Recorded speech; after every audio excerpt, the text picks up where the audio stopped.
Okay, let's now talk about quantified statements. Okay, words that describe an entire set, such as all, every, or none, are called universal quantifiers because that set could be considered a universal set. In contrast, words or phrases such as some, one, at least one, there exists, are called existential quantifiers, okay, because they describe the existence of at least one element in a set. Okay, so quantifiers, there are two types, the universal and existential. So again, universal quantifiers state that an entire set of things share a characteristic. Okay, whereas existential quantifiers state that a set contains at least one of a particular element with a particular characteristic. Okay, something interesting happens when we also negate or state the opposite of a quantified statement. So this is going to be important. Okay, so let's look at some examples. So it says, suppose your friend says everybody cheats on their taxes. Okay. Now, first of all, just so you know, when you use words like every and all or none in regular conversation or arguments, very, very seldom are any logical statements like that true. So you got to be very careful when you use all statements or none statements. Okay. But anyway, let's say your friend says everybody cheats on their taxes. What is the minimum amount of evidence that you would need to prove your friend wrong? Well, to show that everyone cheats on their taxes, you would have to show and prove that every single person cheats on their taxes. But to prove your friend wrong, you just have to come up with one person that does not cheat on their taxes. So which is easier? It's easier to find the counterexample than it is to prove that the statement applies to everyone, okay, or everything. So it would be perfectly fine to produce more people, right, than one who do not cheat. But again, a counterexample is all you need. It is important to note that you do not need to show that absolutely no one cheats on their taxes. Okay? You just need to show one, that there exists at least one. Okay? So now example 12 says, suppose your friend says, one of these 6 cartons of milk is leaking. Okay? One of these 6 carts is leaking. So what is the minimum amount of evidence you would need to prove your friend wrong? Okay. Well, to prove your friend wrong in this case, you would need to show that none of the 6 cartons are leaking. You would have to check every single one, right? So, again, in this case, it's all, okay? You can't disprove your friend's statement by only just checking one or some of the cartons. You would have to check them all. Okay.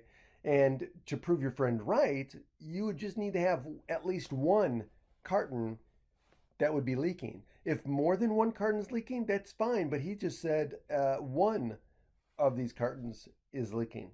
If there's two, he's still right. Right? Okay. When we negate a statement with a universal quantifier, we get a statement that has an existential quantifier.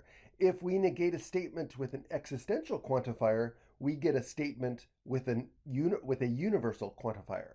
Okay, so when we negate quantified statements, we want to make sure that we pay attention and memorize these results. Okay, so if we say all A's are B's, okay, if we negate that, then what we're saying is some A's are not B's, or at least one A is not a B. If we negate the statement no A's are B's, then we are saying that there is at least one A that is a B. And if we negate the statement at least one A is a B, then what we're saying is no A's or B's. And if we negate the statement at least one A is not a B, then what we're saying is all A's are B's. So notice the pattern that's going on here. So that's the big thing. Notice what happens when you negate statements that have universal or existential quantifiers. It'll help you. Okay, let's look at example 13. It says, nobody brought a flashlight. Okay, so what does this say? Or excuse me, I'm sorry. Somebody brought a flashlight. If we want to negate the statement of that, we're going to change the somebody, right? Somebody is an existential quantifier, right? They're saying some. There is at least one person, right, that brought a flashlight. So it's an existential quantifier. And so what we want to do is, if we're going to negate that, we're going to change the existential quantifier to a universal quantifier. And this is in the positive. It's saying brought a flashlight. So we are going to say did not bring a flashlight. So in this case, the negation would be that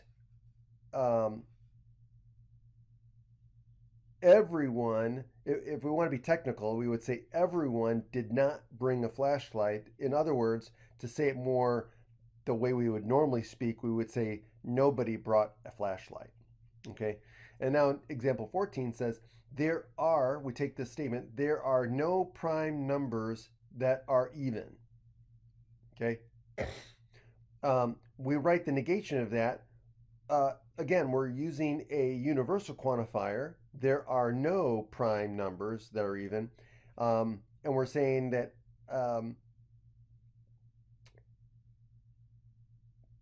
if we have none, right? So we're saying none, in other words, for the universal quantifier. So there are no prime numbers that are even.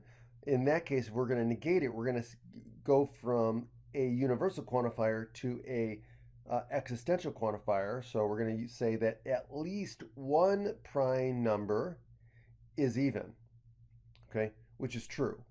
It'd be the number 2, okay, and that's the only even prime number. But anyway, I digress. It says, okay, try it one. So here's try it now. It says, write the negation of all Icelandic children learn English in school. So all, if we negate it, we're going to change the all to at least one or some. So we're going to say some Icelandic children, and then we're going to negate and change it from the positive to the negative. So we're going to say do not, right? So we would say some Icelandic children do not learn English in school. Okay, so that would be the negation of that.